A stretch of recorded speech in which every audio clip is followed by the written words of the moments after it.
Warriors. All right, we got to give big time love to the Golden State Warriors for winning Game 7. I knew it was going to happen. I knew it was going to happen. Game 7, Warriors going to win. You know, that's how it is. I mean, they got championship DNA. Houston's not ready for prime time. Plus, it is hard to beat a team 3 times in a row. So the Warriors are on to face Minnesota. The Timberwolves in the second round of the playoffs. Mike, real quick handicap on that, real quick. Quick 5, 4, 3, 2. Go Warriors. Go Warriors. Okay, all right. It'll be fun to watch. It'll be fun. Yeah. It'll be fun to watch. All right. Love for the Warriors. Let's see what else I want to get in. What's up, Soul? What's up, Lady E? Lady E's back down there with the grandkids. I know they're glad to see you, but we loved having you here. We loved having you here. And you know, when you come back, we happy. Always. Happy. Yeah. See, she smiles. Sound like she like being back with the kids. Look at that smile on her face. Look at that smile on her face. What's up, Soul? The best, Lady E. Gotta move it quick. So what you got? I got your text about Cinco de Mayo. And it's lit in Richmond, right? Oh, I bet. Always lit out here in Richmond, California. We got the biggest one in the East Bay.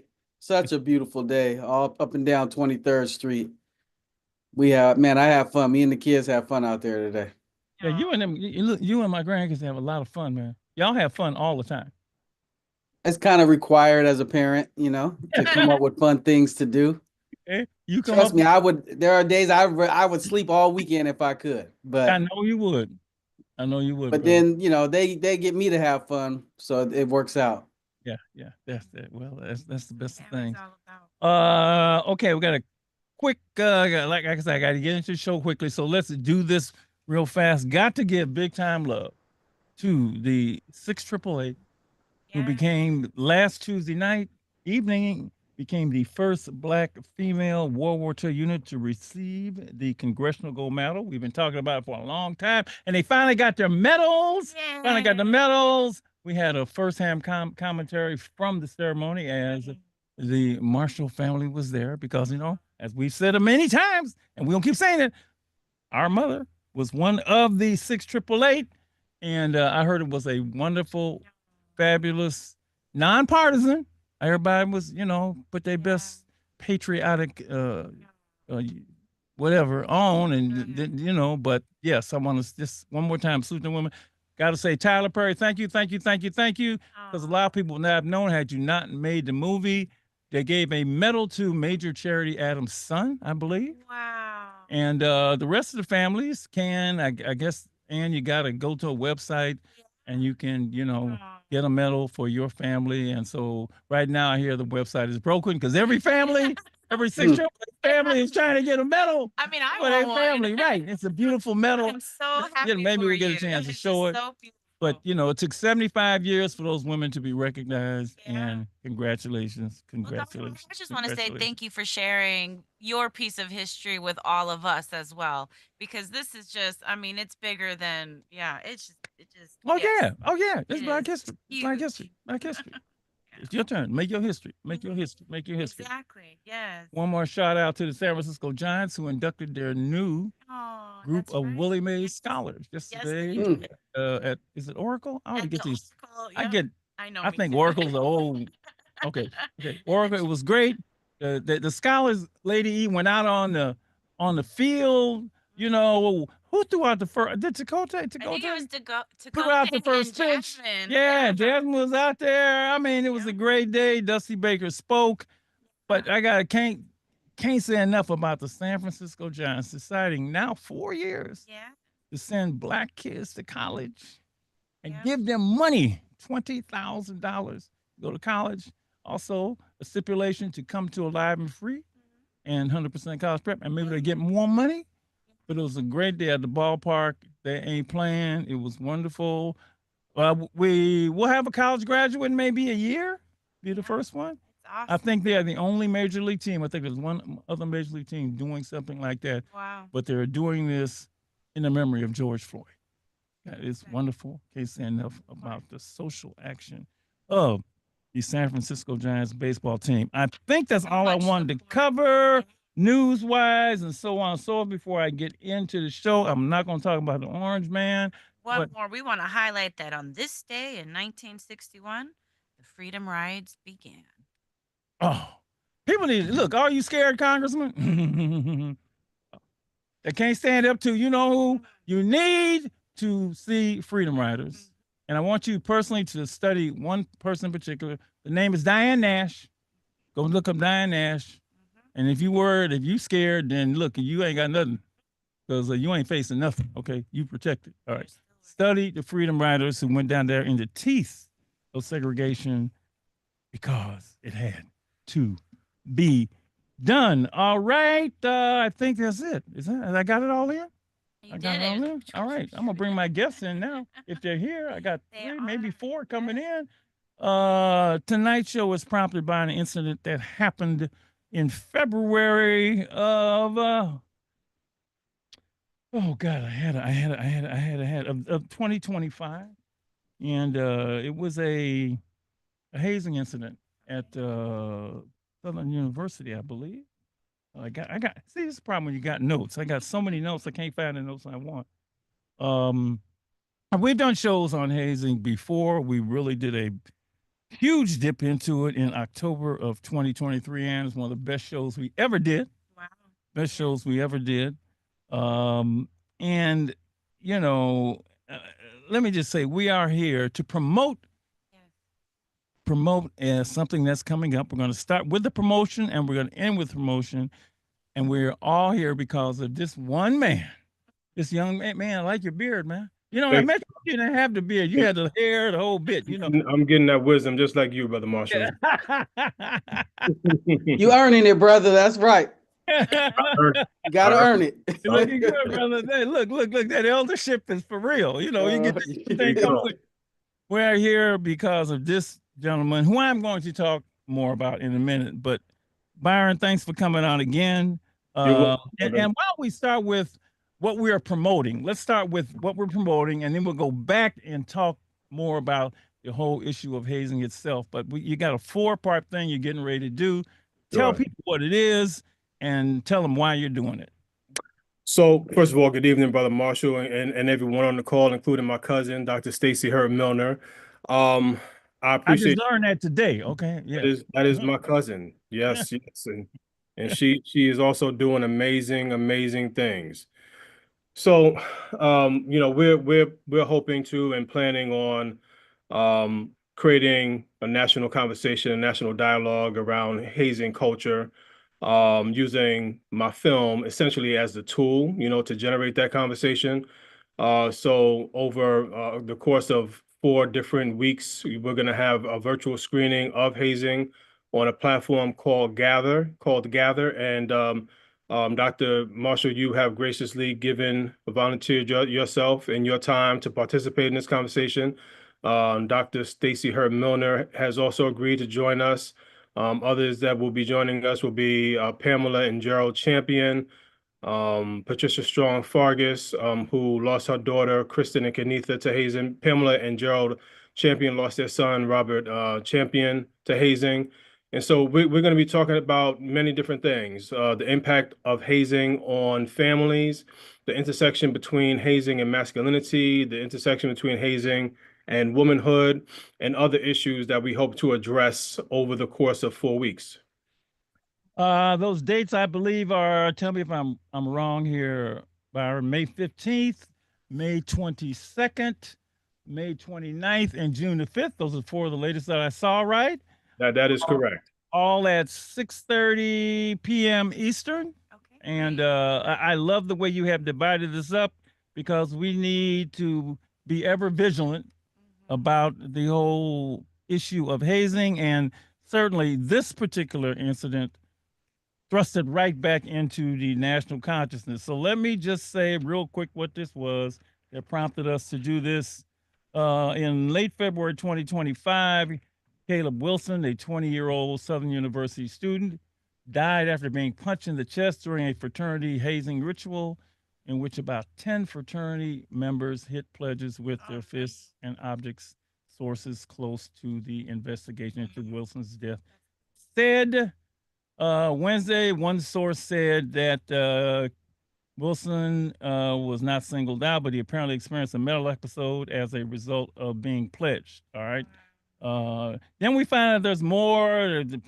They said one thing, there's another story. This whole thing is being continued to be looked at and litigated, by the way. And it's funny because after this happened, and by the way, let me just say this: I will say the group. This was Omega Psi Phi fraternity, which has happened to be my fraternity. But this is not just this is a huge incident among college organizations, and so this happens, and you go, what? And you know, but I would tell you this: I work with high school kids, right? And anytime they did what? They did what? What you mean they did? That's just like a gang. That's first thing they said. Okay, now, you have done marvelous work on this, and you know the first thing you did, we jumped on the phone and said, "What can we do?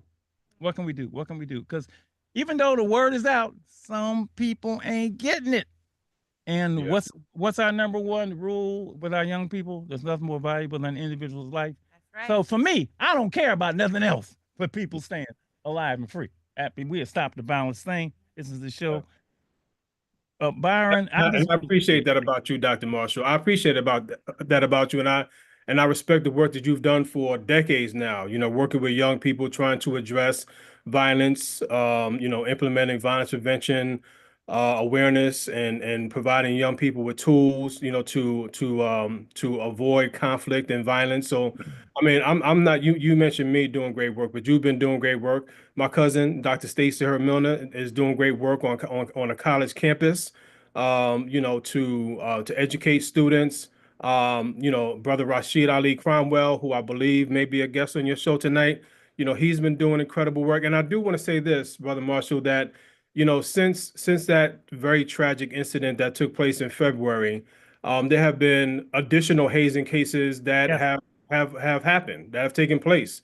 Yes. Most recently, you know, there's been a high school hazing case in Syracuse with a high school lacrosse team in which 11 lacrosse players have been arrested as a result of essentially abducting one of their teammates and staging a robbery. It was all fake, but they staged a robbery as part of a hazing ritual. Put him in a trunk of a car, put like a sack over his head, and took him into the forest somewhere in Syracuse and left him there. And so this is a big case that's happening right now in Syracuse. I know Kappa Alpha Psi. There's a chapter in Miami that has been suspended fairly recently. So I mean, you know, these issues are ongoing, and you know, it's going to take a tremendous amount of awareness and education, you know, to eradicate it, right, or at least to completely make it socially unacceptable. And I think that that's the role and the job that we can play is to try and make hazing socially unacceptable. We got to get people to the point and be like, "What you doing? What you doing that? Like, why are you doing this? Like, what is the purpose? Like, really starting to question it." You ain't even thinking about doing something like that. That's why you ain't even, that thought cannot get into your head. Let me tell people who this man is. I know he's deflecting from himself. But Byron Hurt is an American activist lecturer. I'm not gonna read your whole thing because like take me all day. Okay. An award-winning documentary filmmaker. All right. You have made a lot of films, Soul Food Junkies. My one that I use to this day, Lady E, do we use hip hop, beats and rhymes? In fact, that's how I met it. I can't believe that thing is 2007 that we met. When we went on a couple, we were at Howard, then we're in Oakland, but we still. By the way, hip hop ain't really changed that much since you made the film, so it's pretty easy to do. And you've made numerous films that have been wonderful. You won all these awards. But I just want to read what you said about yourself. Who am I? Am I a filmmaker, a writer, a speaker, or an activist? While I consider myself to be all those things, mostly I am, and I love to say, a humanitarian. Yes. You hear that? A humanitarian, right? Who cares about the voiceless and the oppressed. I don't fall into one particular category. So I won't box myself in or force any labels on myself. I'm a communicator and educator by nature, and I use multimedia platforms to reach my audience. This is the man who was talking to us. And let me just say this. I love all your films. But probably the most personal one you've done is Hazing. How badly do you want in? I know it because you talk about your own hazing process. Yeah. When I wrote my book, Free Soldier, I talked about my hazing process, and you put yourself out there. And you know, courage Look, by the way, can I have some of them congressmen call Brother Hurt? All right, you got them scared people who can't stand up to the orange man. Let me just talk to this brother who put himself out there in this in his own documentary, Hazing, How Badly Do You Want In? So let's dive in. Oh, you want to say calls? Well, yes, let's we want you to Oh, if also anybody talk want to with call in, us yeah, go about ahead. calling Okay, yeah, in about this topic as well. The okay. number is 1-877-955-1061, and you can also keep up with the conversation on YouTube Live at Stay Alive and Free, as well as the website stayaliveandfree.org. Yeah, we got a short time that we're live on the air. So anybody that wants to call, call and get mad at me for bringing it up. Okay, all the haters calling Dr. Marshall. I love it. I want y'all to get mad at me because maybe it'll stop. All right. So the film Hazing. I took notes from last time. And then we're gonna dump into this. We're gonna get you, Dr. Miller, and then we're gonna get Pam and Gerald Champion in here who have their own. Hazing takes place in all of these organizations, in white organizations, in black organizations, in bands, it's crazy. But in the film, Byron, I made some notes because we did this in 2023. There has been at least one hazing death every year between 1959 and 2021. I remember. Okay. Historically, white fraternities account for 83% of hazing deaths. Alcohol is involved in 82% of hazing deaths. Most schools have a zero tolerance anti-hazing policy, but it does nothing to eradicate the problem of hazing. It is illegal in 44 states. 55% of college students who participate in clubs, hazing, and organizations experience hazing. Only 5% of students admit to being hazed. Since 1970, 10 women had died during sorority hazing pledging rituals. The majority have been reported as accidents. Black organizations at colleges and universities account for 10% of the hazing deaths. Hazing is a problem of organizational culture. Either the organizations don't want to stop hazing or they don't know how. And I love this last one. Our silence is an act of betrayal. Wow. Now, that's just notes I took from the film, but the film ain't no joke. So we'll start with you, Byron, and you can come on. This culture of hazing, let me just say, is it getting any better at all? You know, if you look at the current news, I would say it's not ending, it's not stopping. You know, it hasn't ended. I'm not really in the streets enough to know how widespread it is at this point, but I do know, you know, that when we hear these stories about a young person who dies from hazing. What I know now and what is very clear to me based on my work on this documentary is that there's a family that's attached to that story that most people are not thinking about or considering. The grief, the pain, the hole that's in their lives and in their families' lives forever and ever. And it's for that reason, you know, brother Marshall, that I made a decision to make this film. And so, you know, if it weren't for, you know, Mr. and Mrs. Champion, who I see have joined this call, and their son's story, I would not have learned intimately the other side, you know, of the headlines, you know, because I've had an opportunity to get to know the Champion family and other families, you know, who have been impacted by hazing. And once you get to know the families, that's very transformational. It's life altering. It's life changing. You can't see the issue the same anymore. And you know, I hesitate to take so much credit for the film because I didn't make it by myself.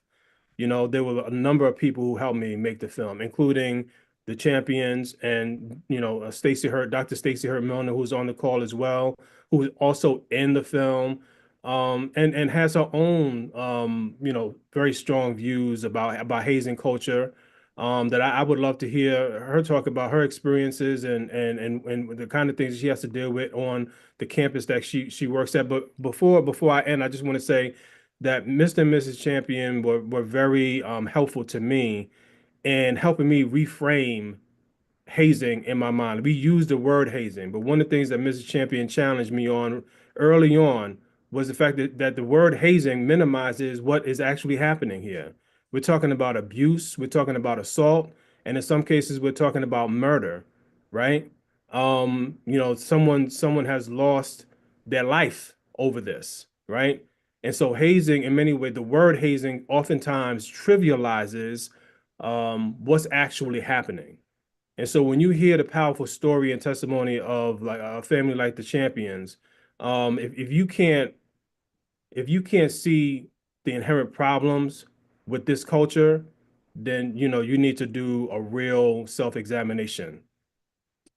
You know, let's go straight to the Champions because that film was just. I mean, look, man, I made a pledge. I got to get it in somehow because I'm sending what? We're graduating 13 young people this year. We're about to send 10 more to college. I ain't sending them until they watch this film. I don't know how I'm gonna fill it in. I want them to know, go in eyes wide open. I have told numerous people. I had one young man. I said, don't, and I said this to him, man, do not pledge undergrad. Don't do it. Don't do it. Don't do it. Do it. He didn't listen to me, and he almost died. Okay, right? And I ain't gonna say his name, you know, because he like, you know, I know how seductive this thing is, and we'll get into the seductive culture. I said, don't do it. Don't do it. Don't do it. But they gotta know what they're getting into. They gotta know, and I know it's still going to be difficult for them to not fall into what we call the pure ship. But Pam and Gerald Champion, thank you so much.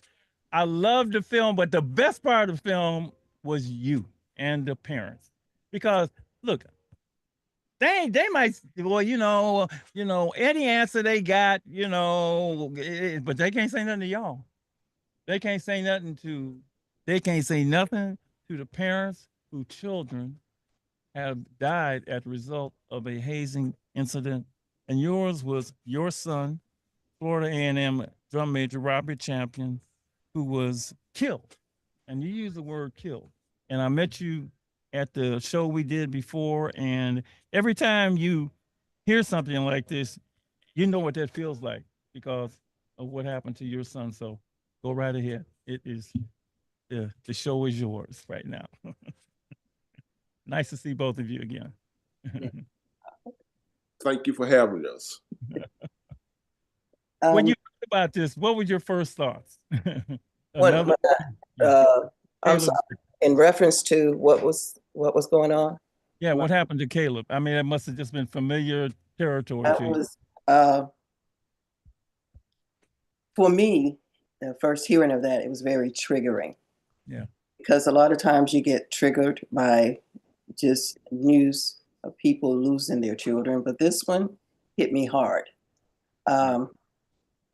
Because the mere fact that there was some similarities here. Mm-hmm.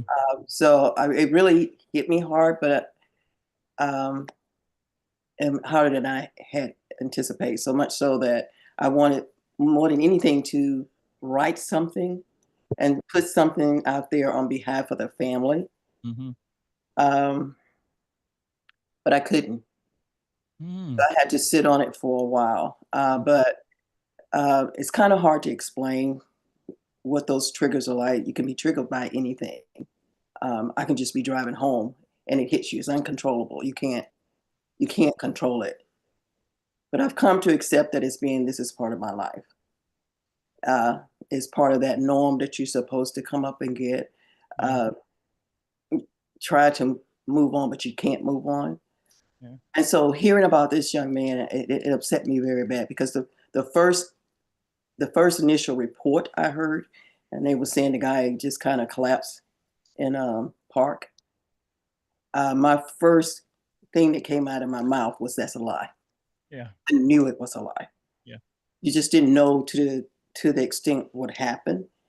And then once they found out about the blows the young man received, they focused on the blow he received that night.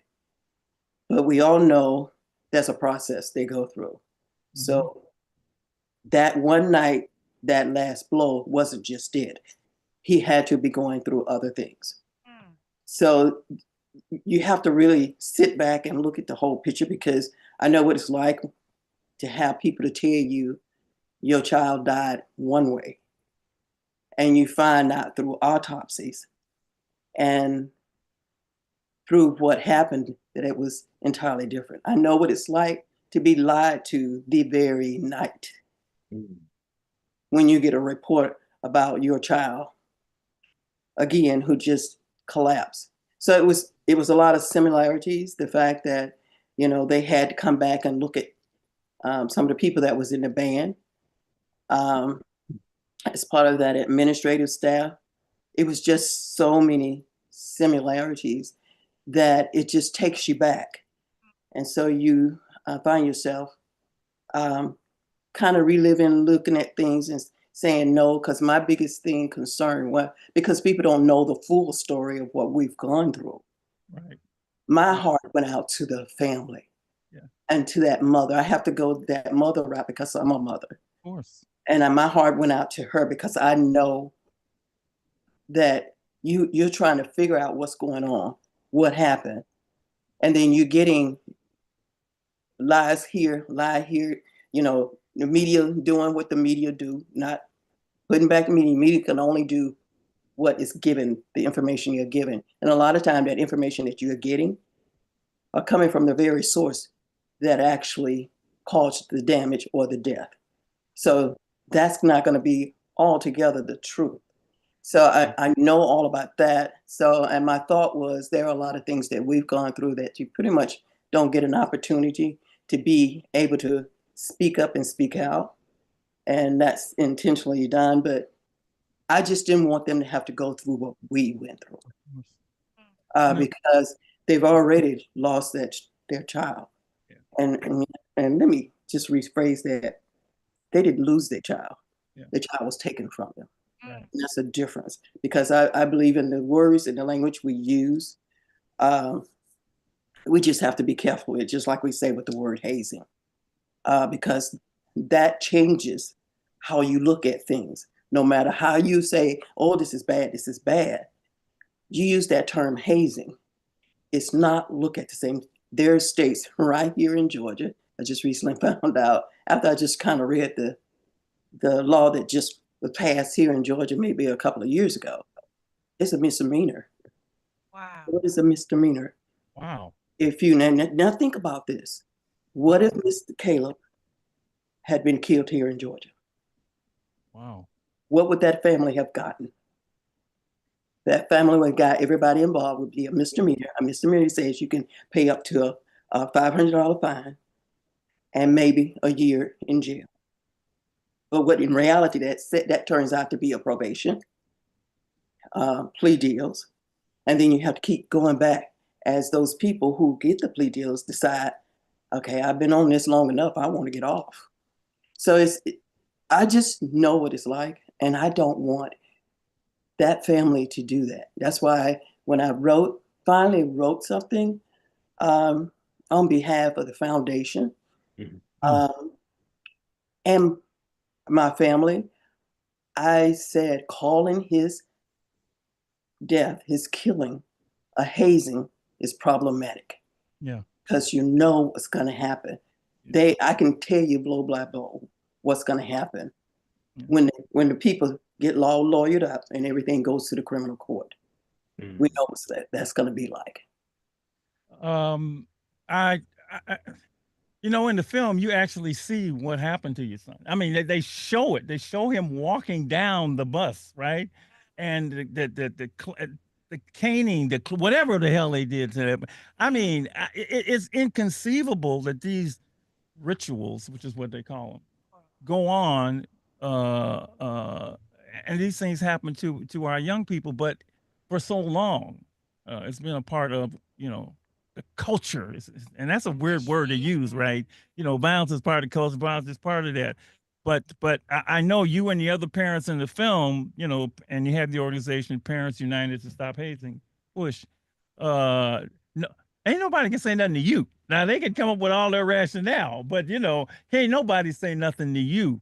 And I what I admire about you, so much as admire somebody else I know, you know, who been through something real tough, is that you were like, I'm on it forever. You know, no, this got to stop. This got to stop. I ain't playing with this. Y'all, you know, y'all can push this aside for the moment. It can become some people's old news, but it's never going to be old news with me. And you know, I love that about you because I know people who've been through things and they want to, you know, put it behind them and move forward because the pain is just too much. But I just admire you so much. Um, you know, staying on this, you know, trying to get laws changed, trying to people take this as seriously as possible, and then standing up to the contradictory stuff that we, and I'll say we, you know, because I'm part of this, right?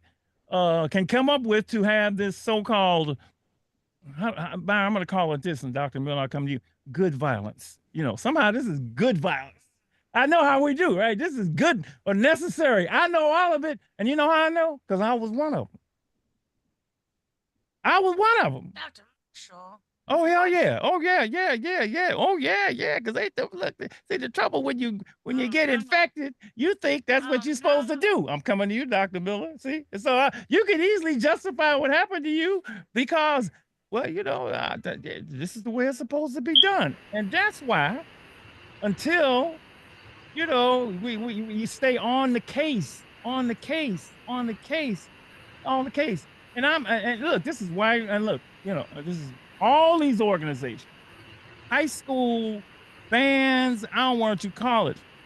You have to be non-negotiable about this. So, Dr. Miller, let me come to you and thank you, Stacey, Dr. Stacey Hurt Miller. I love that thing. I got to hurt in it. Okay. Let me get your take on these rituals and you know, I love identifying myself as one. So jump right into it. Why are we still doing this stuff when we know? Well, it's really simple. And thank you, Byron, to my cousin, and Dr. Marshall for having me. Mr. and Mrs. Champion, we met in October at Holmes Murphy. So it's great to see you guys again. As an administrator, and as an individual who's been in higher ed for a little over 20 years, I am a sorority woman, so I'm a proud member of Zeta Phi Beta Sorority Incorporated. I also oversee Fraternities for the Life at my home institution here in Georgia. And so, you know, the one thing, you know, the simplest thing that I can say to you is that every student, you know, who seeks to be a part of a band, an athletic team, a fraternity or sorority, they're looking to find their fit. They're looking to find their sense of belonging. And being a part of an elite organization, you know, such as a fraternity or sorority, such as, you know, a band, you know, that is um,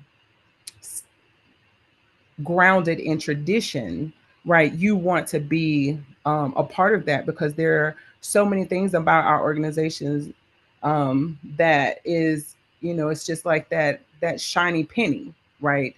To be a part of a fraternal organization, the stepping and the strolling and all of the bells and whistles that come with that. And so they want to be a part of those things. They're not looking at the historical pieces to it. They just want to be a part of that elitism. They just want to fit in, and they will lay down every part of their identity, their self-esteem, their self-worth, their self-value in order to be a part of it.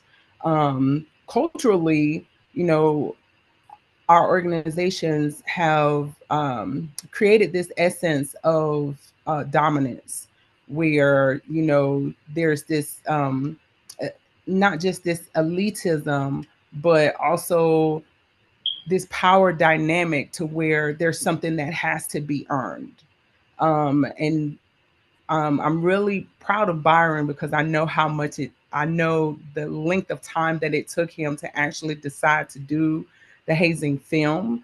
And when he actually came to terms to doing it, you know, standing in his own truth as a member of his fraternity and actually, you know, standing on that, um, that's really hard, especially when the fraternity, you know, turns against you or has its own thoughts and feelings about that process. But as a sorority woman, as a Divine Nine member, our organizations need to be held to a higher standard. And right now, I do not feel as though that they are standing on those principles, because there are a lot of things internally as organizations that we could do a better job of to ensure that these things aren't happening.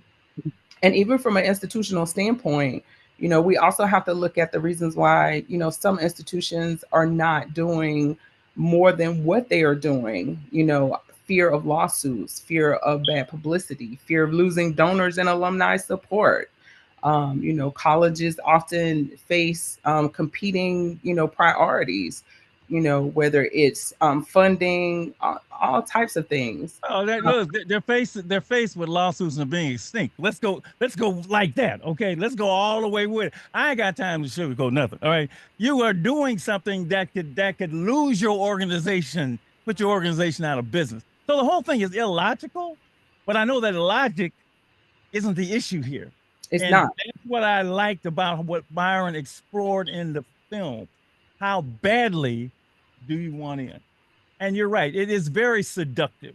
Whether it's a white fraternity or a band or a lacrosse team, it is very seductive. Because in many ways, in fact, when I talk to young people, I remember talking to these Crips one time, and they said, "Doc, your fraternity just like Yang." He said, "You wear colors and you jump people in." I'm like, "Whoa!" By the way, they say thing about the police too. That's a whole other thing. Yeah. And so I don't mince with it, right? And I know Byron had to go through his own like rationalization. What I like about Byron is few people do this. Even in the film Beyond Bits and Rhymes, he loved hip hop, but he said, "As I grew and matured," right? So you have to grow and mature and re-examine why you did what you did, especially when you put your own life on the line. But when you put somebody else's life on the line, which is what I did, and if I had to do that, it go through my head. I'm like, why the hell did I do that, right? And somehow they convinced me that this would make me a better member of the organ. They somehow convinced me that, do it. And when I looked at it, it didn't make me better. I looked straight in there. I would have been, I didn't need to get beat to be good. I loved it. They didn't have to do that. But somehow this thing had come along where it was a manhood thing. Man was involved in this. And they hooked me with my own, we got a card of perseverance, never give up. They hooked me with all of that. And so I was basically, and there was nobody around. Let me just say this. Look, call me right now. Everybody call me and get on me. I'm trying to say somebody's like, who has said, have you really thought about what you're doing? Because we all reinforce each other. We all reinforce each other. And then, of course, we have, what's the commandment of violence in any violence situation? Don't snitch. Don't tell nobody. Don't snitch. Don't tell nobody. So it's a perfect storm for all these young people. And you end up doing something that you would never think of doing because it is so, and I will use the word, Dr. Miller, seductive. It is so seductive. But Byron, that was my process. I went back to we was beat as slaves, so we know how to beat each other, right? I mean, I went all the way back to that. But it really makes no logical sense. But when something gets going, it's hard to turn around and hard to stop because. But Dr. Marshall, you just made a very valid point that as slaves, our ancestors were beat, and where the level of obedience that came with that, in order for you to get right, follow the master's plan or whatever, you had to have a lashing, and it really has transcended from generation to generation. It just looks differently and it's more modernized, but the concept in and of itself is still the same. He explores a lot of that. He talks about military hazing in the military and when that's why the film, your journey and all the research you put into this whole thing, but the concept that somehow violence is good. This is good. This is going to make you better is all part of this whole thing, right? And the danger, and I say this, and I'm gonna tell you this truth, and the problem with getting hazed is that you become a hazer, right? And a lot of times the people who get abused, you figure they would abuse somebody else because they know what abuse is like. No, abusers who get abused. So I was like, man, I had a nickname. Boy, I had a nickname. Say, you wouldn't want to say me. You wouldn't want to say me. But cut. Oh yes. Oh, I was terrible. I was terrible. You know, and my brothers are right. But listen, I don't give a damn because see now, and if but I know that if it doesn't happen to you, then you can't pass that virus on. That's why it's so important for that. Now you're gonna get called a bunch of names if it happens. If you don't, but that's okay. Somebody's gonna live. Byron, you can jump in. You know, I think what you and what Dr. Hurt Milner are saying and what the champions have said paints a very layered and complex issue, right? I mean, this is very complex. It's not simple. It's not simplistic. But here's what I would like to shine a light on. You know, one of the things that I really got out of this I guess the release of the film is that there are a lot of people who are against hazing, and I'm talking about people who are members of fraternities, sororities, and other exclusive groups. There are people who want to change the culture. There are people who are deeply opposed to hazing or any sort of like abuse or violence, like Robert Champion. You know, Mrs. Champion and Mr. Champion have been extremely clear that their son was not, someone who supported hazing. In fact, he protected other people from being hazed, which may have made him a bigger target within his marching band. And I'll let the champions talk about that themselves. But what I've learned is that, there are very, very, very loud voices who maintain and perpetuate hazing, right? But then there's like this silent group, there's a silent majority of people who are uncomfortable with the violence and the abuse and do not believe that it is necessary at all for us to go through these dangerous processes in order to become members of a group. But they just don't have enough support. They don't have enough courage or confidence. I'll say probably more confidence to go up against that group. Not everybody is as confident as you are, Dr. Marshall, right? I mean, you can speak in the face of, our organization and whatever hostility comes your way because you are a very confident brother, right? But not everybody is as confident as you are. And I'm talking about people in our organization and other organizations. You know what I mean? And so I think what I hope that the film has done is given permission for people who did not feel comfortable to speak out, to actually challenge the processes, within their organizations, whether it's the Divine Nine or other organizations.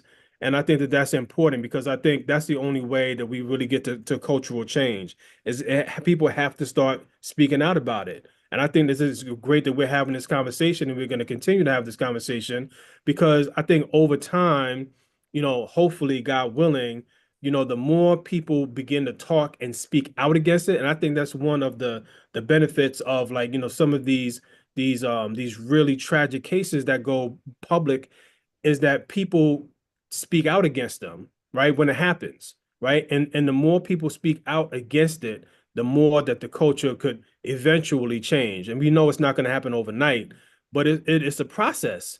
And people just have to become much more aware and enlightened about the negative consequences of all of this, right? And until that happens, this is going to continue. I mean, there are gonna be more hazing suspensions, more hazing cases. Some could happen next week. Some can happen tomorrow. Something can happen in a month, 6 months from now, right? I think the point is to keep shining a light on this issue and continue to have people speaking out so that it's no longer socially acceptable, to practice it. Like you have to be everybody has to be looking at you like you're crazy for wanting to do what you are suggesting that we do, right? In this room, in this space. And let me just say this. I have been in the room. yeah. I love being in the room. Mm-hmm. Because I'm the non-negotiable one. Yeah, I'm the I'm in the room and I see something now. No. Shut this. See, you got to go there, right? Because if it was, we'll do this with the police in a minute. We ain't got no problem with the police. Police mess with us, we'll be like, no, we'll march this or something. Or when I say we, I mean any organization, because actually, the white organizations account for 83% of the hazing deaths, right? So the stuff goes on in whatever these names of these groups, at Cal, at Cornell, at all these other places, at Penn State, that horrible incident at Penn State. Well, somebody's got to be in the room itself and say, no, and stop and shut it down. And then I'm not a big believer. I'll tell you this, Dr. Miller. I'm not a believer in the top. I've never been a believer in the top because, the top for whatever reason. But I am a believer in the rank and file. I'm a believer in the common people. I'm a guy that comes from. I'm a civil rights guy. The common people did that, right? I ain't with, they'll keep the status quo going no matter what because I'm interested in different things. But I'm a big believer in individuals, and us showing doing this 4-part series, continue to raise the consciousness, and just saying it doesn't involve risk. Well, no, Diane Nash involved risk. Diane, the Freedom Riders involve risk. There ain't no risk here. What they gonna do? What they gonna do to you? And if it's the risk of saving somebody's life, absolutely. And so I love what we're doing here. I love the champions for standing up. When I say there's nothing more valuable than an individual's life, I ain't playing. We should be talking about this at all our meetings of our organizations. We should be talking about this. I mean, I was the president of the panel and the council out here. Why are we talking about, we're all of us in some way, if we, what's that old saying? All it takes for good people. I never get that right, Dr. Boa. Evil happens when good people don't stand up or something like that. But I really do. And Brian, I can't say enough. You putting your story on film was just absolutely stunning, right? And let me just ask you this. You heard a little bit about we gotta go to break. We gotta go to break. Okay. Can y'all hang with me for a few more minutes after this? I know it's late. Yes, I can. Okay. We gotta take a break. We'll be back. Okay. All right, so you can go ahead and keep up with us and the conversation at YouTube Live at Stay Alive and Free. You can always take us on the go with our podcast and shows and everything alive and free at stayaliveandfree.org.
Hour number two, Alive and Free, Free Soldiers Radio.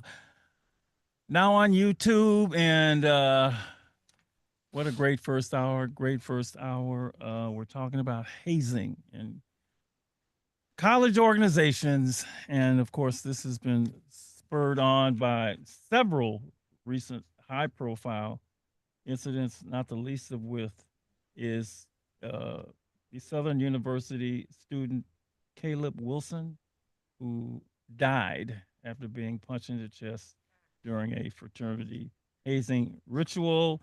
And that case continues to be looked at, and we'll see what happens as far as what happens to the perpetrators. There's a statement by Dr. Walter Kimbrough I just want to bring. It says there's still a disconnect between students who want to continue hazing despite risks to them personally. That might say it all. So our guests have been Byron Hurt, author of the film Hazing, How Badly Do You Want It? I love that title because that title says it all. How badly do you want it? Because see, I wanted it badly. I wanted it. Boy, when I saw that purple and gold, I went nuts. Ooh, it was the most beautiful thing I'd ever seen. Byron's trying to say something, but he's muted. So hold on. Let me unmute you before I guess. Let me just say who the rest of the guests are, Brother Hurt. Pamela and Gerald Champion, Dr. Stacy Hurt Mill, and we've been joined by Rashid Ali Cromwell, who was going to also speak. But Byron, you were saying something, and yeah. So I just wanted to take a step back and just walk back that subtitle that you mentioned. I loved it too. It's one of the reasons why I added it to the title.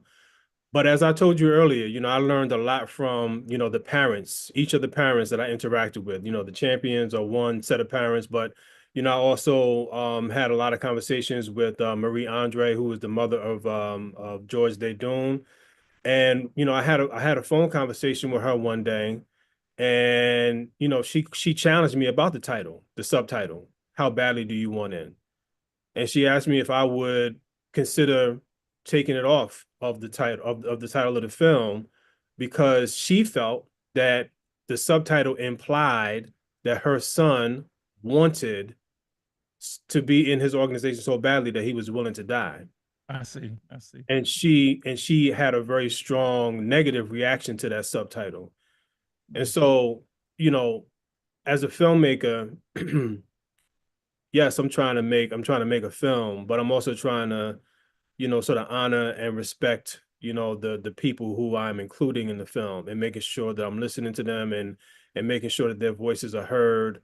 And so, while I was emotionally connected to that subtitle because I thought it was catchy and, it would draw people's attention, what I wanted more was to make sure that, parents who watched the film felt comfortable, about the title. So I just wanted to mention that. Yes, sir. I'm not surprised knowing you that you would think about that. Rashid, long time no see, my brother. I ain't seen you for a minute. Can I see you for real? I just see this handsome picture, but I want to see the live face here. I'm working on the live back face, there. Brother Marshall. I'm working on the live face. How y'all doing this evening? Oh, I don't have a live face. I just got the voice, huh? Okay, I got the Darth Vader voice. Okay. You must have the do-rag on. Okay, all right. Don't do me like that, Brother Marshall. Don't do me like that. Thanks I for can't joining get us, Darth man. We Vader have and the been- do-rag at the same time. Lord have mercy. You'd be surprised how many brothers still wear them things. I ain't got much hair, so I ain't got to worry. We've been through this, and I know you've done a lot of work. Why are you part of this? And we've announced the project that Byron is putting together, 4-part series on showing the film and then having a panel react to it. Why are you part of this whole thing, and just talk about your work in trying to do something about this whole hazing issue? Yeah, absolutely. First, I want to just say thank you, Brother Marshall, for having me, to the champions, Byron, Stacy, everybody. It's so good to join you all. for this discussion. I think part of why I'm a part of this is just around education. The more people understand and the more people have awareness, I think the more we can help make an impact in this area. And I know that may sound very cliche-ish as it relates to, that particular cause. I think in a couple ways, Byron has a gift of education through media. My means of education through film specifically.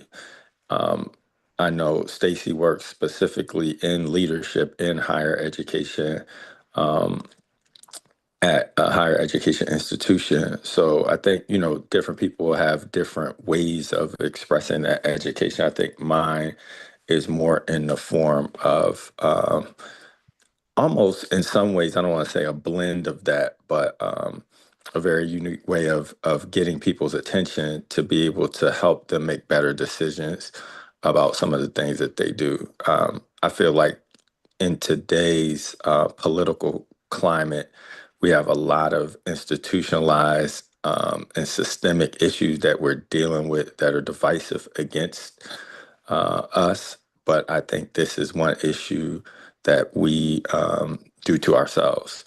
And so, if we're really honest about that and really kind of face that, it takes a new meaning and a new perspective because, in a lot of ways, these organizations, institutions are designed to help and support us.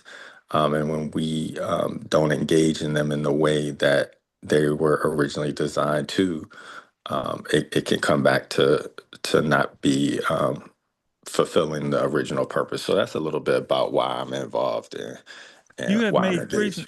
a ton of presentations, and you've been doing it for a while. So let me just ask you, uh, how has that gone? Have people learned? Because in the end, either you do it or you don't. I mean, what yeah, you hit somebody, you don't hit somebody, right? So the education hopefully leads to the point of I'm not doing it, and for me, I'm stopping somebody else from doing it. Whether I am in, at whatever school, no matter what, black, white, whatever, football team, whatever. How has that gone for you? Just your assessment of that learning education process. Some ways, and I'm sure a lot of the other guests kind of feel this way. In some days, in some ways, you think it's impactful. I read, the survey data, I see the feedback, and then we have something like this with Caleb that, it's just like, is anybody listening to anything we just said, right? So I think it has cycles, it has waves, and in some ways, unfortunately, that it just is hard to really make an assessment because at the end of the day, you know, anybody's life is definitely losing it as it relates to this. It is not the outcome of what we want, right? That's part of it. And in some ways, I personally deal with that. People that you have the champions who have lived through that, families have suffered through that. And so I just feel like in some ways it's like, is anybody listening? And then there's other instances where, I do think it's very helpful. I think part of this at a collegiate level that becomes uh, interesting is that there's always new students, right? And so it's like, even if some groups get it, you have to continue to do that. And to answer your question, I think part of what is promising is some of the organizations that have began to institutionalize this into part of their overall being. Like, so for example, one sorority is Zeta Phi Beta Sorority Incorporated, which we've been working with through their anti-hazing certification through the sorority. And so now it's institutionalized as a part of the sorority. and not just on the institution's responsibility, not just the college's responsibility, organizational accountability and responsibility, which is more, I think, impactful because the more collective ownership you have, the more you're reaching that message. And I think organizations are starting to see that. And so in that way, it's very promising. And that is. The I want to use the word right here. The horrible thing, and horrible in a lot of ways, and about this is that these organizations do so much good, right? They do so much good. And anytime something like this happens, it can't help but diminish. I will use the word diminish the good that it does. Now, part of that issue is a lot of organizations, and I know this for a fact, instead of facing what has happened here, they will just stick with the good. But I ain't got to do with that. When they're saying you're doing a lot of good, we're talking about this. And I have to go through all of that, and acknowledge, it's like I do with police officers, right? Yeah, well, every cop, I didn't say there wasn't good cops. There's a lot of good cops. A whole lot. I'm talking about the bad ones, okay? That was not bringing them in here. So I have to acknowledge first, yes, there are a lot of good officers. But then, what I say after that, Dr. Miller? I say, but y'all can't seem to do nothing about the bad ones, okay? And I take that philosophy in, sure. You don't want your organization to be at risk. You don't want to set about your organization. And so, yeah, you have to do this if you love. And so but I just can't. And Rashid and all of you and Pamela and Gerald, this thing is so seductive. It's so seductive. And even though you go into it with one intention, that desire to belong, the beauty, the pageantry, the majesty of it, and that's why you have to have this whole non-negotiable this about certain things. No, no, no, no, no. That's why. And then when something becomes part of the way you do things, it's really, really, really difficult too. So I mean, I personally, I don't think they'll listen to me. I don't think they listen to mine. But I think Pamela and Gerald need to go on every campus and talk to all these people and say, look, I don't care what y'all say. Y'all ain't bringing my son back. I mean, because you can't say nothing to parents. You can't say what you gonna say. Well, I mean, I did not. That ain't working. That ain't working. And this is another step in trying to do something about it. Being non-negotiable is my word about it. And so, no, I'm involved in some stuff. We're getting ready to charter a new this. No, I sort of think, no, ain't happening. And somebody's got to be the one. You were mentioning something, Ann, that Byron's film did for you, but yeah, and we'll get. It was powerful. I definitely watched it, and I love that it's on PBS. So just to, in case everyone wants to check it out, that is where you can find it. You can also find it when you just type in Byron Hurt Hazing. But yeah, I definitely cried because it was just so intense. The stories are real, and it just reminds us that we need to have these conversations, especially with our young people.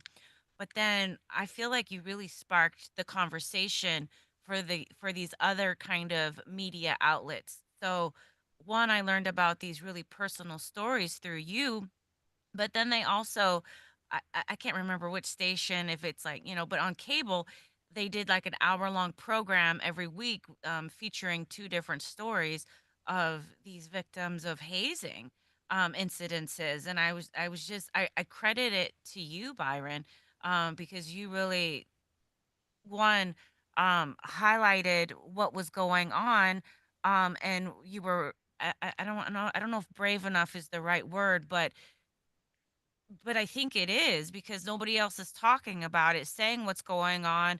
We get these little blips on the news, and that's not good enough. And so by being able to kind of, I guess, have more people talk about it, and also I like with this one, like being able to put yourself in another person's shoe to see what it kind of looks like, feels like. I think it helps us to understand like what's going on. So I really appreciate this conversation right now as we kind of just continue to expand what's going on, what's been going on, and what we can do about it now. And I'm really excited about your virtual screening. So I do want people to know that they can join this virtual screening on Gather, GATHR, which is going to be held May 15th, 22nd, 29th, and June 5th at 6:30 p.m. Eastern. And if you want to learn more about the details or about the work that he's doing and the work that everybody's doing, you can visit his social media platforms at Byron Hurt, BYRONHURT. I want to ask you guys, anytime something like this happens to me, uh, it just always seems like we got to hit another gear. I don't know what that gear is, but what we've been doing is good. But and I say we, I'm collectively, right, as a people, right, and I'm white folks too, right, because y'all got your message you dealing with too. We need to do something else. If you're going to make recommendations, I got a couple in my head. Like I said, all my seniors, they're gonna watch the film. Yeah.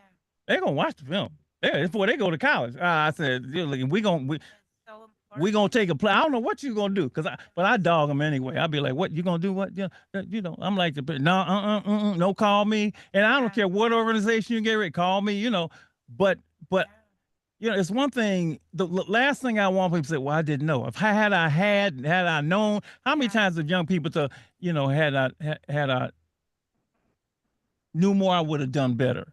So, what suggestions would you make moving forward after this latest thing to try to keep cutting into this whole hazing killing, which is what it is, spare parents, not to mention, the one I remember from the film, what's his, McClanahan, the brother, the Kappa? Brett McClanahan, yes. I'll never forget him. That brother's spleen was broken. I mean, and it's funny because I talked to him several times after watching the film, and he just seemed like he's alive, but his life is just, and he's not only messed up physically up here, right? I'll never forget. I just can't forget him. What suggestions out the box or in the box or whatever would you make to try and keep cutting into this thing, because this can't continue in any way, shape, or form. Anybody got any thoughts about that?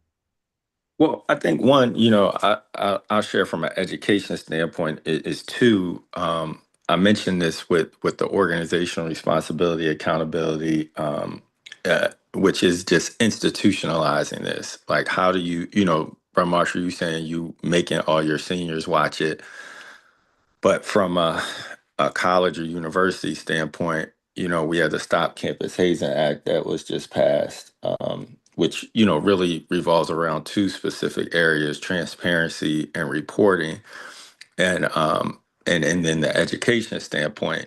And while it's not specifically mandated, it does open the door to be able to start having broader level of accountability. And my recommendation to that is, starting freshman year, you see the research talking about K through 12, hazing prevention education needs to start earlier. Keep pushing that part with all new students, with that first year, whether that's through new student orientation classes specifically.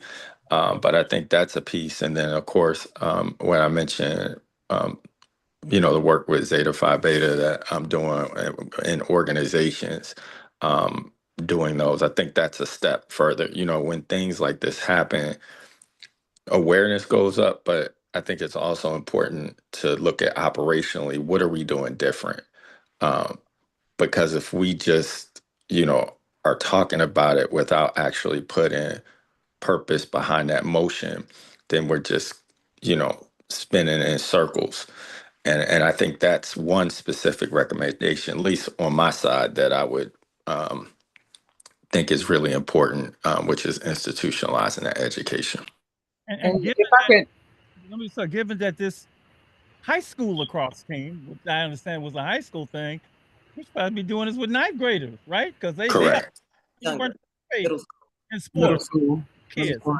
I like that. I like that. I like that. Okay, And you it, want?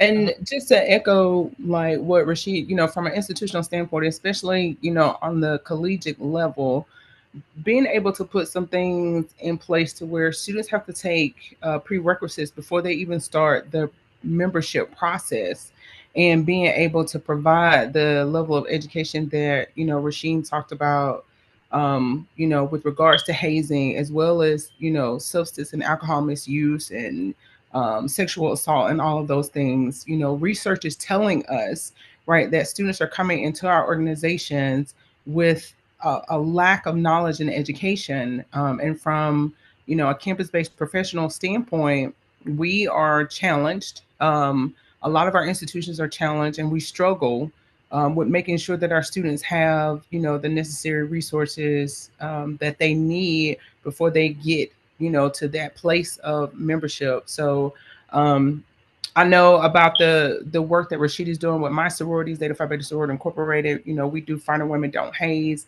but our women come out of their new member period, having a very clear understanding of the definition of hazing and what constitute as hazing. And so I think from a campus-based professional and from an organizational standpoint, there has to be better unity and collaboration and conversations that are happening.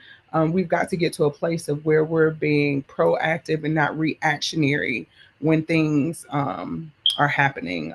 So from a campus standpoint, that's where I think we need to start. Great to hear. I'm writing these down. Was that the champions who wanted to chime in here? Yes, and also we need to look at seeing in a different way. We often ask, do Black Lives Matter? Yes. And it does matter, depending on what happened. If you are there in society doing something and you lose your life, it's an outrage. The George Floyd, we went out our way to make sure he got justice. But when a kid go off to college and lose their life, and we got all of these different programs, and we still come up with the same results, the life don't matter then. So we have to take as serious as the Black Lives Matter there, and that also have to go into our school, because they used to say a mind is a terrible thing to waste. And we're wasting our kids' mind, their future, because it's not important enough for these college presidents and these people who make a difference. And we might have to go even farther up when we get these cases in court, that the judge also take it serious, that make a person think second before they punch or beat somebody to death by hands. This Cater guy got killed and he got beaten, and they messed us up with someone, kid who went to college and drunk themselves to death. So we got to look at this thing, that in our Black college, that our leaders, those who are in office can make a difference, need to step up. Thank you. Thank you, sir. Thank you. I want to build on that if I can very quickly, Brother Marshall, and just say that, Mr. Champion is speaking from firsthand experience, what they went through, the ordeal that they went through, the lack of attention that their child's death received in comparison to other white people, who lost their children, families who lost their children received. There's a Max Groover law in Louisiana. There's no Robert Champion law in the state of Florida or anywhere for that matter. So when we talk about Black Lives Mattering, we have to look at Black lives in all contexts, not just in police brutality, but in instances where they are killed and they lose their lives tragically, in the same way that Robert Champion lost his life. And so I come out of the world of gender violence prevention. And so I have 30 years of experience, implementing programs in the military, in sports culture, and various other places as well as it relates to gender-based violence. And one thing that I think would be helpful that will be transferable to this issue, and that is bystander intervention training. In addition to what, Dr. Herb Milner said, and Rashid said, and what Mr. Champion said, I think that there has to be a lot more training when it comes to like how people react in situations where they are confronted by hazing, right? And just this, for example, just one person who stood up, right, and stopped what was going on with Robert Champion could have prevented Robert's life, right? And we know that there had to be multiple people who were uncomfortable with what was going on, but they just didn't have the courage, the confidence, they may have been paralyzed by fear in the moment, didn't want to be that person to stop what the group was doing.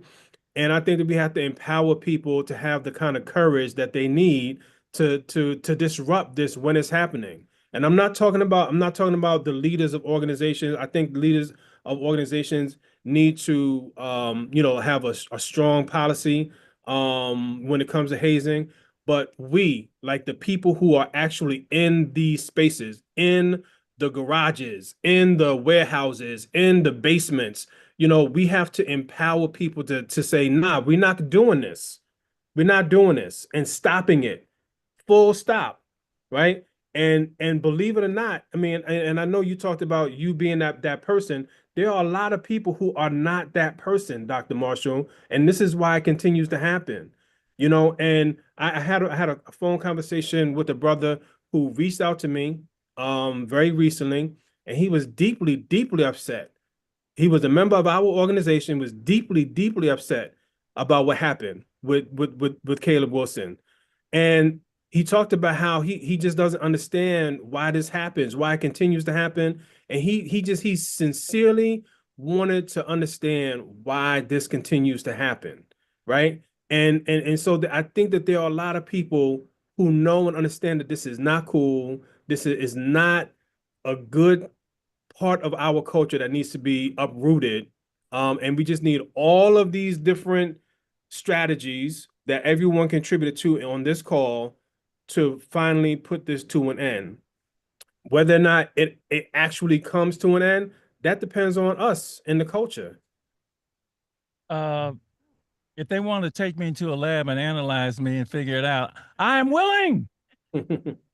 I'm willing. You can put me under the microscope. What is going on with me? Whatever.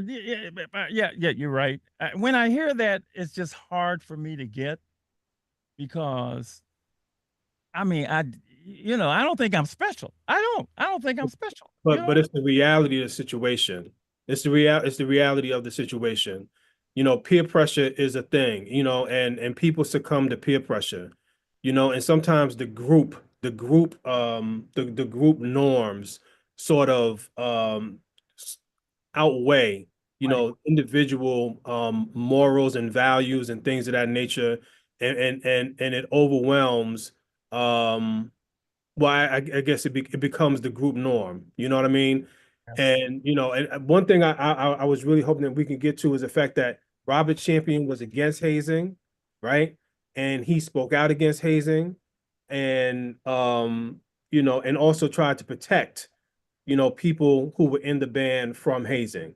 And I think that's I think Mr. Champion and Mr. Champion would probably want that to be known about their son.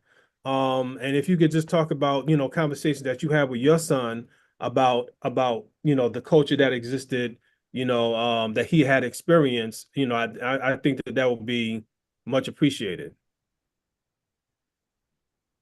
I'm talking to you, Mrs. Champion and Mr. Champion. Well, thank you, Byron, and I'm going to start out by saying this: all of the suggestions and the things that we've talked about are excellent and on point, and yes, it should happen, and it should, and it takes everybody. Just like you were saying, well, the parents should be the one that goes to the schools, where the parent has to do more than just tell your story, because you're not looking for pity, you want change. And my thing is if I can't be impactful and make changes, because we are dealing with mindsets, so then I cannot do it, because that's my intention. But we also have to help, and we do have to start young, but we have to help them to realize the power of one. Because I have to look at what Byron did, one person that had the courage. And the power of one is where we stand. Yes, for that bystander. It may be that one. But we have to make that educational, um, something that's valuable, something that really make an impact and not just check the box. But yes, to talk about Rob and who he was, and that's the part that just I can't settle with, because what people know about Robert is what the media said about Robert, and the media got their information from the people who killed him. So no one knew who Robert was. No one cared to know who Robert was. You have people coming in trying to tell Robert's story. They don't bother to ask us for any content. They just come up and tell the story based off of what they read in the media. And they make their own assumption by what they themselves would do. So they almost like put themselves in Robert's place. But if you don't know the person, then you can't come back and say, this is what the person did. So the thing is that Robert has always been a protector. And he said, Byron said Robert was against hazing. Robert was against violence, period. And he would always try to help people to stay away from that. And he had people down there that he was actually working with, mentoring, keeping them away, helping them as they come in crying because they couldn't take it. You know, the school itself, and this is the shameful part. I guess this is what hits me hard when I think about my HBCUs, is that no school, no HBCU came to us and say, well, let's sit down and see what we can do, and we can work and we can get something done. Yes, they may have said, come, well, we got a coalition together that we're going to do, and we want y'all to be part of our public publicity. But they just knew our face. They didn't want our input or what we had to say. And for that reason, I can't say, I don't know. Maybe they didn't think we had anything to say, but it's like you said, I'm a diehard who I am. And I don't back down. That may be why, I'm not out there speaking, because I have to be me, and I have to be honest. And I work hard to try to change the narrative about who my son is and who he was. And the fact that he was just not some person who wanted to be accepted. So he went to be a part of whatever the rituals were. No, you have to stop back and think. The autopsies are probably out there, but you can stop and look at the fact that he was literally beaten. He wasn't hazed. He was beaten, kicked, stomped, drugged across a bus. So you got to help me understand if you're going to tell me if this is hazing. But it all under the watchful eye of the university. Florida A&M knew they had issues. Issue is too nice of a word. They had problems, and they failed to do anything about it. And they not only failed to do anybody, the sad part about it is they had an opportunity, but they chose not to. They had an opportunity to step up, utilize us as a means of making changes. But yet, and still, what they did is came across like they didn't have a problem. Right today, the school has not admitted they had a problem at that time that had extended more than 50 years. So the thing is that you have to look at who Robert was. And then you have to look at why was he, out of all these 50 years, beaten so severely? That's because he stood up against that violence that went on. That's because he would be on the bus and stop the violence.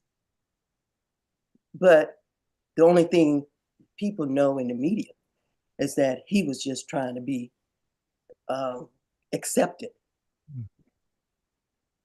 And that's totally wrong. That's the story. And I guess that's what makes me think about Caleb and what happened to him. And right now they zero in the fact that he was hit in the chest.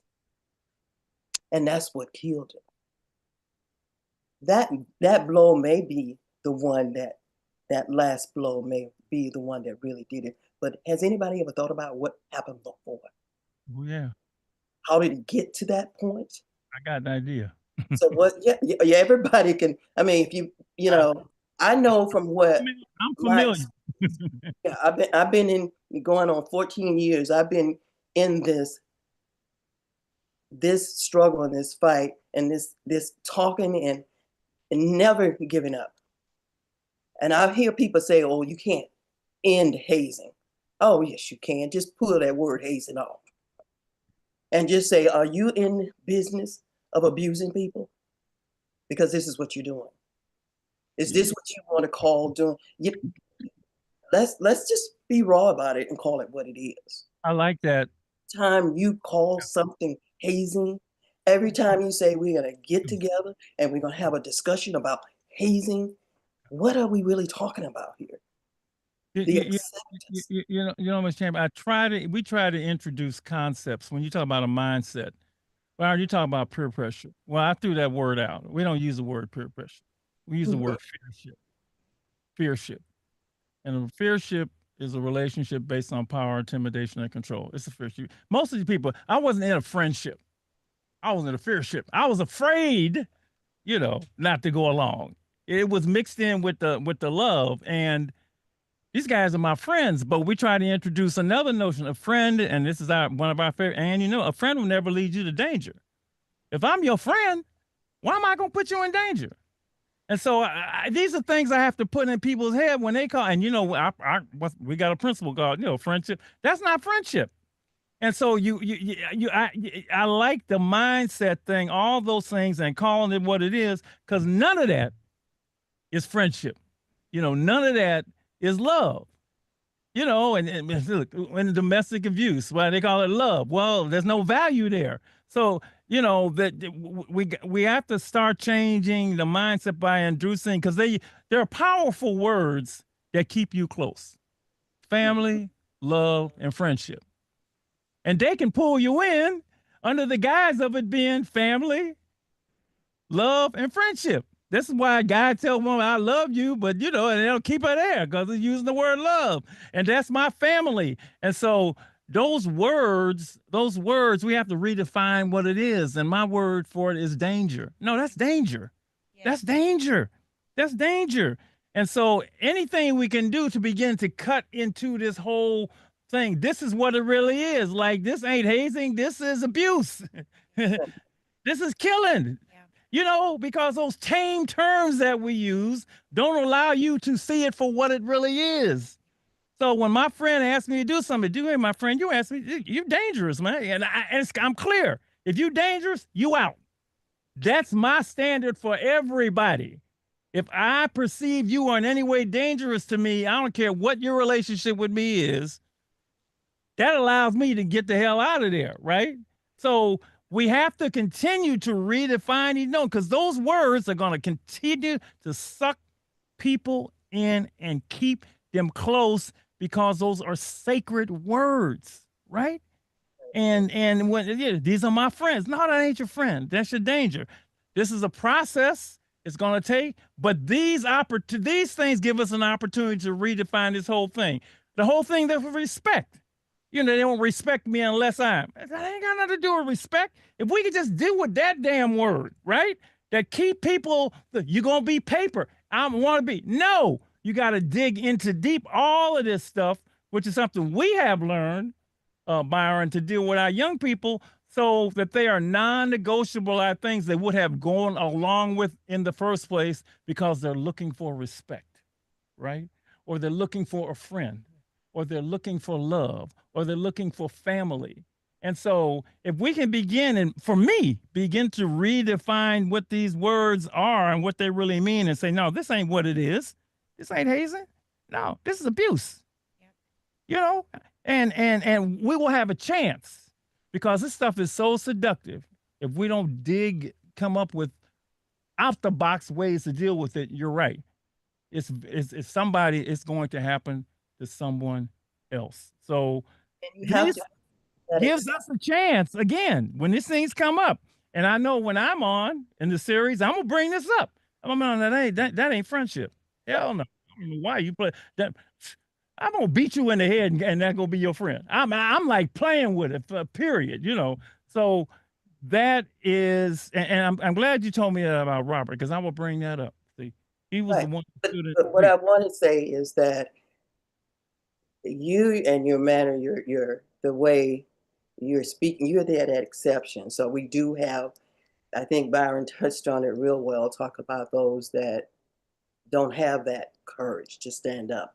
And it's on all of us to help empower people because I still believe in that power of one. And that was the exception of Rob. Yes.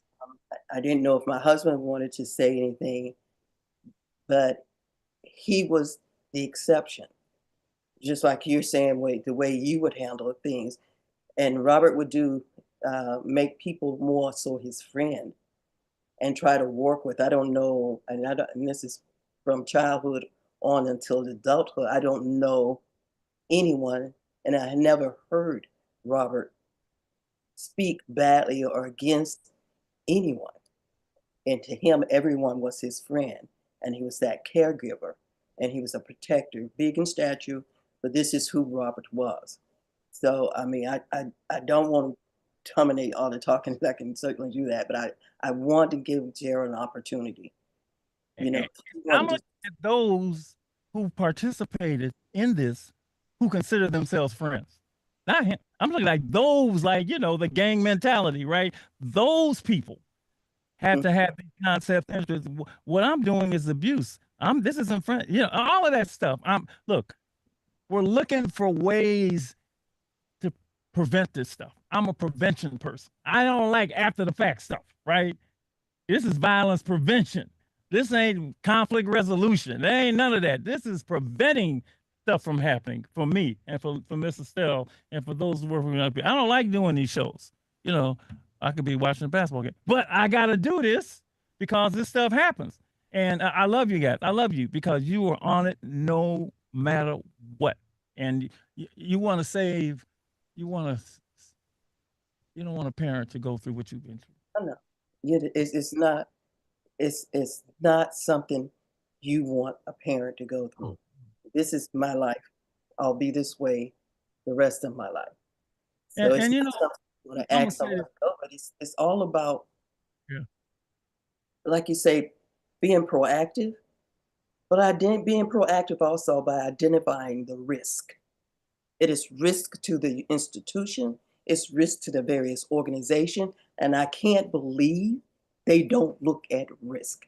The company I worked at for years, you were drilled on risk and how to handle and look for risk.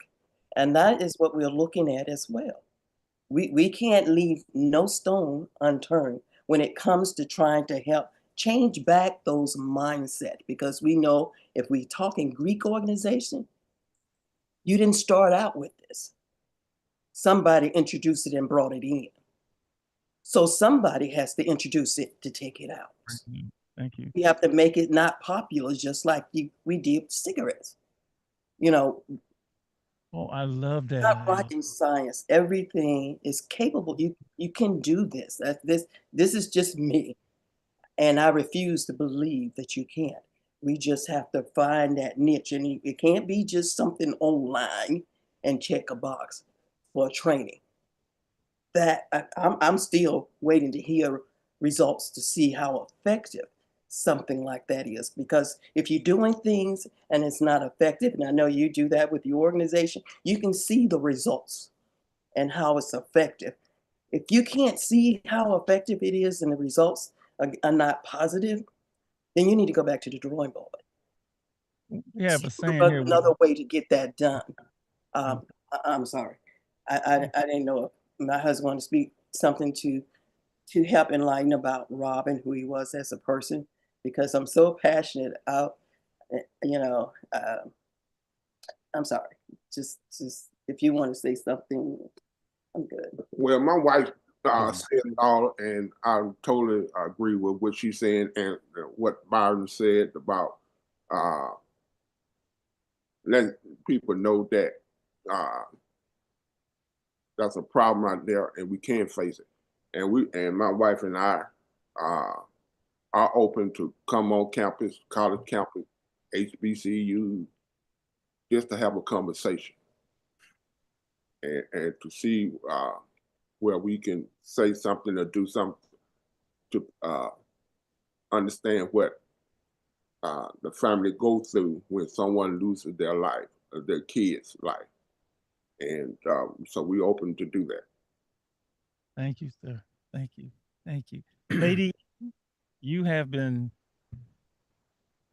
as you always do, taking it all in, and you're going to give us your thoughts, and then we'll go to Byron one more time and talk about when this virtual showing will happen, because we want folks to tune in and be part of this. Let me just say that she is a proud member of Delta Sigma Theta sorority. So got another Divine Nine in the house, but Lady E. I am a member of Delta Sigma Theta sorority, and I've heard you, Dr. Hurt Milner. You talked about the institution, and mom and dad, my heart continues to go out to you. Byron, I watched you. I watched your hair turn gray. Oh my goodness, I've seen you for a minute. But I want you to know I'm from another institution. I'm from one of those that's gonna need a straitjacket. Okay? My son is a Sigma, and I dreamt about him when he was online. I didn't know it, but I had a dream. And oh my goodness, I let him know. He didn't tell me, but I let him know, don't let me have to come down to that college, because baby, if I get down there, let me zoom in.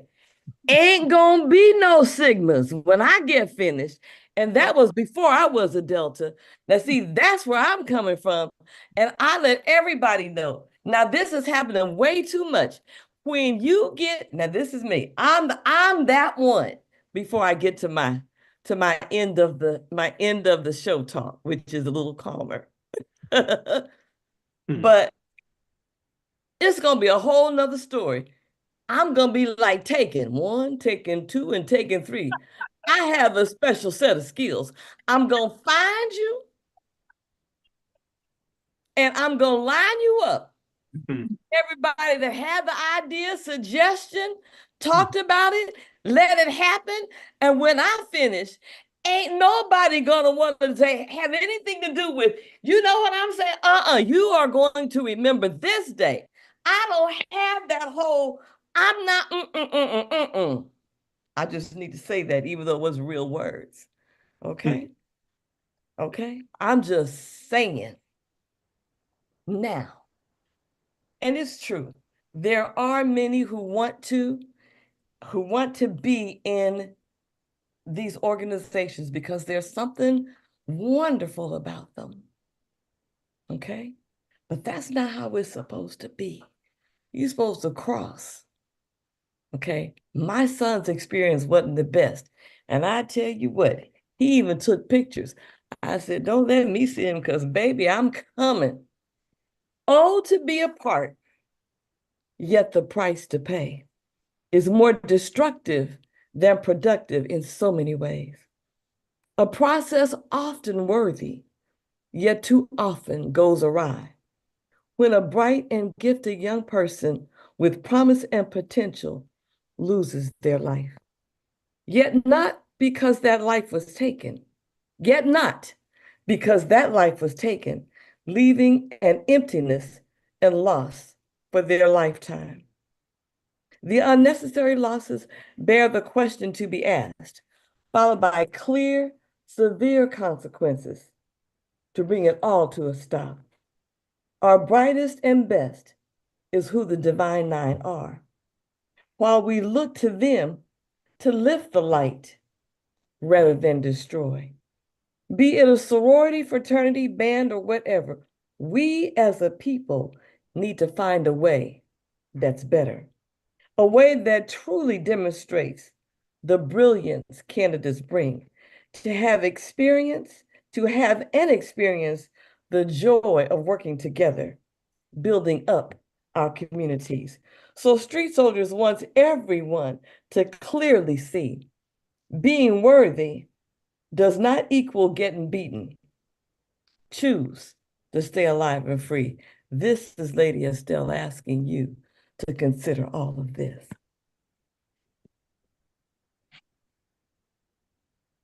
We can never speak after she speaks. We just have to let it. So every week I tell her we call her Amazing Grace. Byron, one more time, tell us, and anybody who has any last words, this is just another step in the road, another move, this is yours to share, plastered all over. Let folks know. Byron, say one more time the virtual showings that are coming up.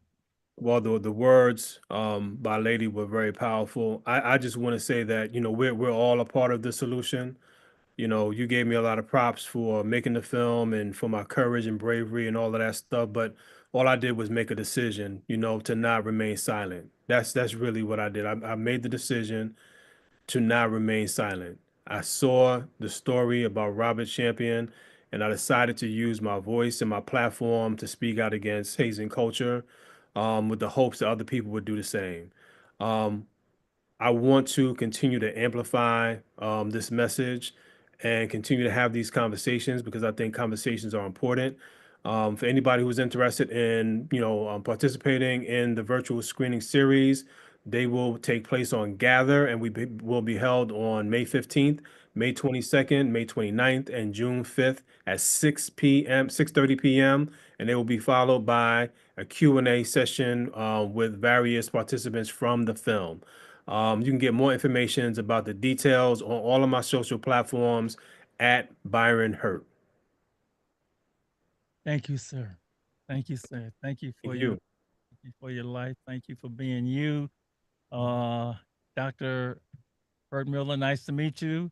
You got a good bloodline going here. Absolutely. Rashid, good to see you again. I will see you on the screenings. Yes, sir. And to the champions. That's you got the right name. I love that last name. I love that last name. Yeah. But Y'all let me say thank you for the opportunity to be a part of this, and it's great to see Stacey, you again. But it's good to be on here, and Lady Estelle, I see you a lot. Sometimes I time in and look, but I want to thank you, and I'm sure Gerald, we want to say thank you for the opportunity. And our hearts and prayers go out to the Caleb family. Oh, yeah. They doing well, managing. Well, if you got any way I can get in touch with them, I'd like to chime in, but we'll see. We'll see but we love you. We love all of you. And I also want to suggest a book. Mr. and Mrs. Champion. Think about the untold story. Oh yeah. Go ahead and start to write about that. Yeah. We've already started. It's just all right then. All right, I'm looking for that. Couldn't help it, but yeah. Okay, looking for that. Thank you for the confirmation. Thank you. Thank you all of you so much for being tonight. We know it's late back there, so you to be up late with us, boy. Look, there's something operating higher than us. So we'll see you all soon. Thank you so much, and good night. Okay, love all of y'all.